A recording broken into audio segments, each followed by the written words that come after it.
I was dating a guy who rode, and at that point I was about 58, and he said I'd be a natural, and I had another buddy who rode, and I'd go ride with him after Chuck and I quit dating. We're still friends, but we weren't dating. And he said the same thing, so I snuck off and took the course. And the buddy knew of a bike. No, the ex-boyfriend knew of a bike, and the buddy had a trailer and would test ride it and bring it home. that was that was it. It was scary. You know how the cowboys and Indians, they say today's a good day to die.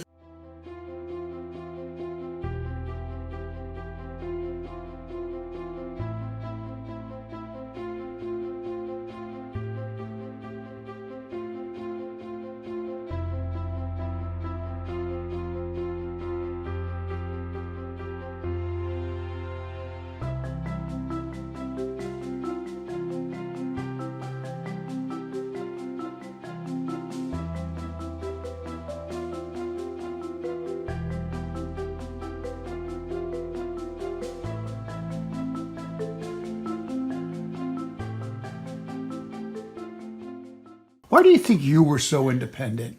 When I was 6 years old, I was really sick, and they tell me I nearly died.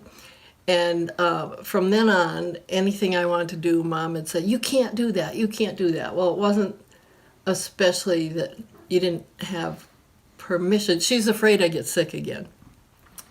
And my reaction was, "Oh yeah, I'll show you."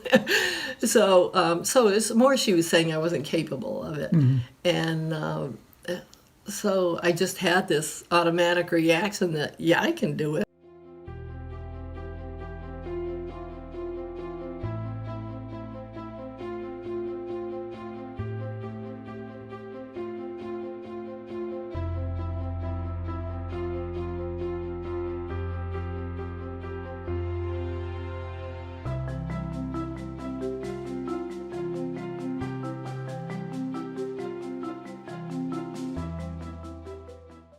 I guess I'm not too surprised because she's always been a goal setter, and she, as far as I know, has accomplished every goal she set out to accomplish. And she's competitive, and she focuses well. So I think it does kind of fit in with her personality. She's happy doing it. She's living her passion.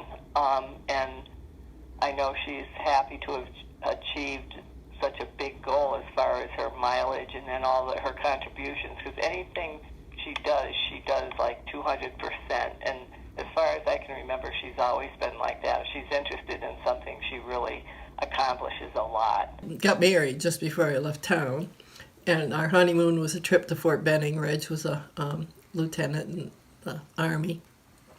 He gotten his commission from University of Connecticut. And, nobody in my family, ancestors, had ever left town since the 1600s or whatever. And, of course, I missed it, but Reg was in for 2 years, and off we went.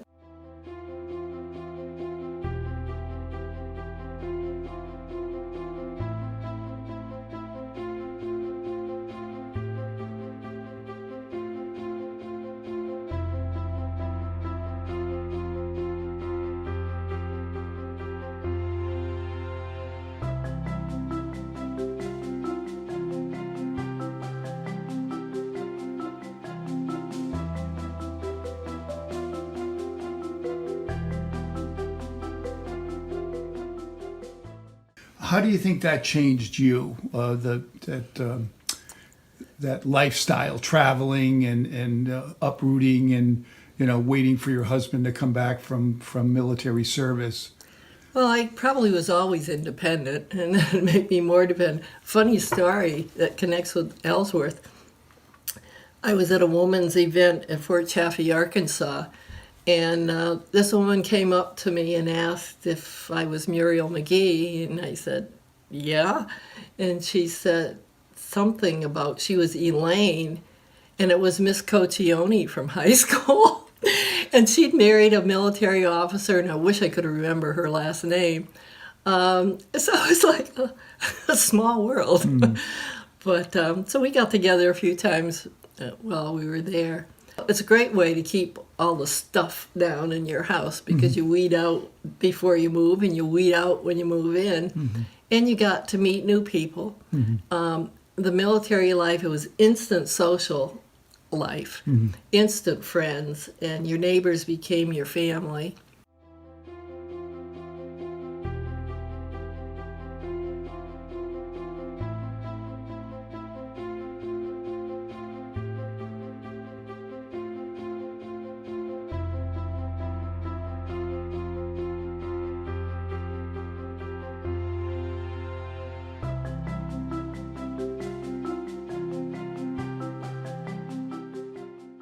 What was that year like, the first year that he was in Vietnam?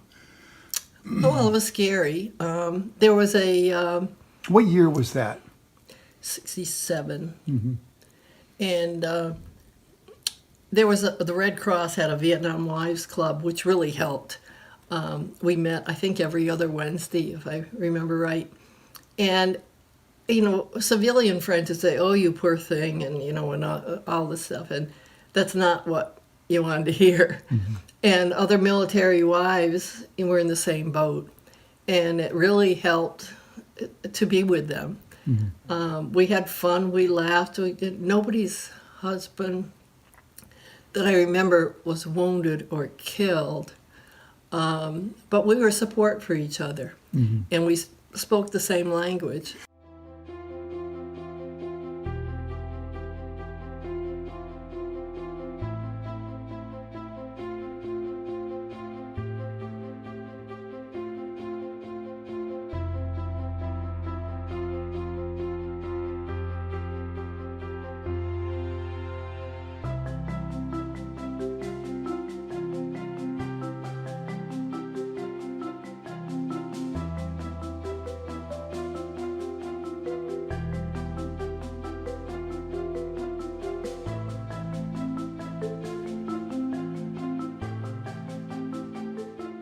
Yeah, I mean, I think she's always been sort of independent and someone who's a go-getter. She always tried a lot of things. Some of it was crafts. She was very into sewing and different things, and then she did archaeology, you know, first as a volunteer, and then later at some point, I believe she was paid for that.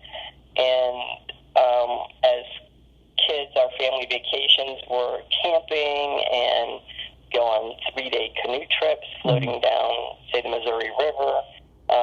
So, you know, she was, I guess, adventurous, you'd say, and willing to try a lot of things, and she was usually good at whatever she did try.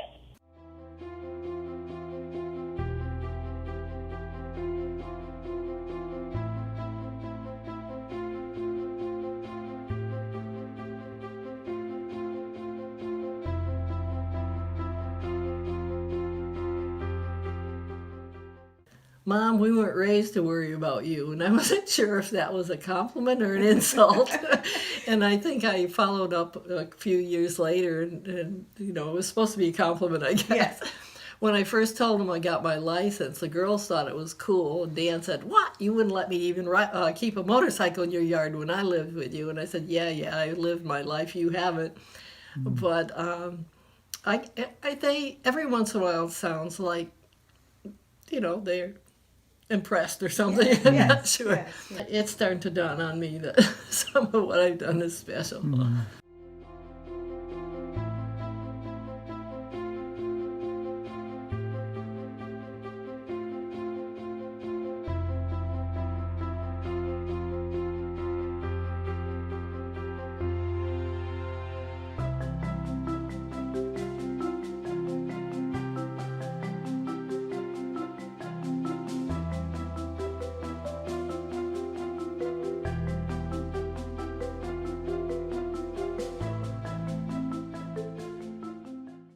You know, you go out and you've done 30 miles, and then you've done 50 miles, and then you've done, pretty soon it's 1,000 miles, and you go, New Hampshire doesn't count, it's just across the river. You get to New York and you made it alive, and you get to Pennsylvania and you made it alive. It just kept building. If you get a bike, save a good chunk of money out for good gear. And the BMW world, pretty much all agree you always ride with all your gear. They call AT, all the gear all the time. And so you're protected that way. I don't like traffic. I tend to ride on roads that there are very few cars on, if any. And but you're in the elements. You are in. You feel, you smell, you taste everything that's in there. You're so much more aware than in a car.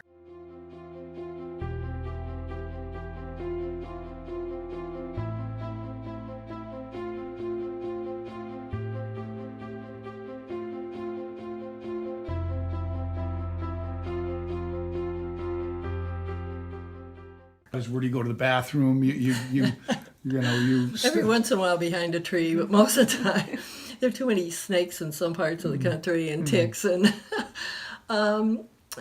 you just I stay, depends. Spring and fall trips, I usually don't bring my tent. I will bring a sleeping bag. I mooch off a friend sometimes, and if they'll let me, I sleep in my sleeping bag rather than dirty their sheets. If I stay more than one night, it seems a little better than just for one night you're going to dirty all those sheets. But a campground or motel or... Is there no fear for that kind of trip? No, not...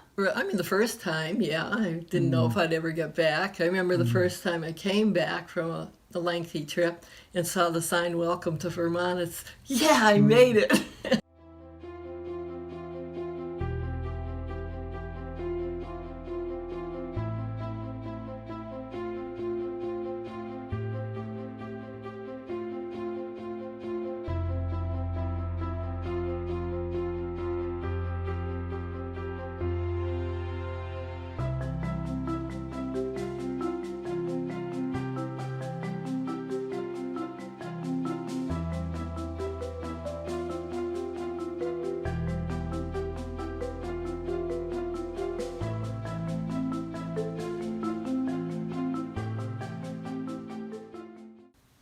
Wherever I go, I know somebody.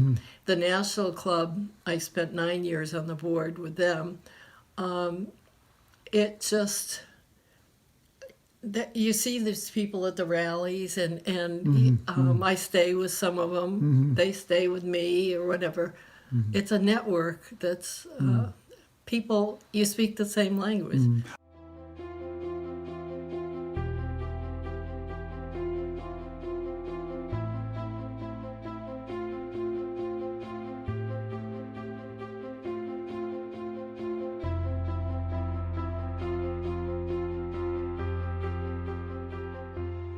I did stop at a restaurant, can't remember the town, and I just had my lunch and was checking my email and all, and this woman popped around the corner and then popped back again, and I don't take my stitch off, my riding suit, very often, because it's, I just eat there and leave.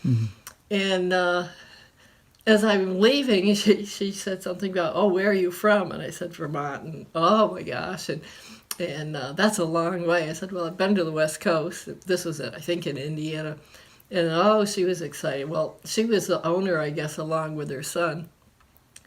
And then he started asking questions, and somebody said, "How old are you?" And I said, "Well, almost 80. And then now everybody in the restaurant's asking me questions.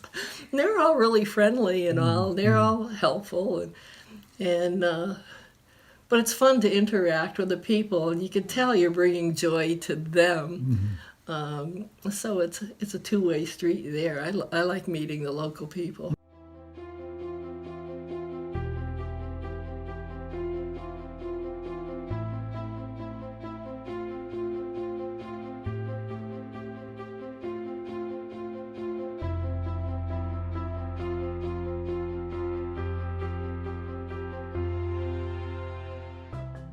Things that come to mind are like Colorado National Monument near Grand Junction, Colorado, for absolute beauty. And the Southwest, the Four Corners area. I went to Canyon de Chelly in Arizona and went down into the canyon with a native guide, and that was just amazing. And then I went to Chaco culture in New Mexico, and I've got a picture somewhere of heading out. You go through 32 miles of desert with nobody out there. And but it was peaceful. It was really, really neat. And coming out was a challenge because it had rained a little, and that dirt turns to gumbo, and I can't pick up these bigger bikes by myself anymore, so you don't want to go down. But the whole ancient cultures that you get to experience firsthand, it's utterly amazing, and it makes you angry that people called the Native Americans savages. They were a lot smarter than a lot of people today. But the whole area around Capitol Moab, Reef is where? it's about 40 or so miles west of Moab, And Moab is where? Utah. Utah. Yeah. And the whole country down there is so colorful. And at Capitol Reef, I learned how to take a picture. I had my camera around my neck on a ribbon, and I could just go like this because there are not a lot of places to stop. And every corner was another beautiful scene.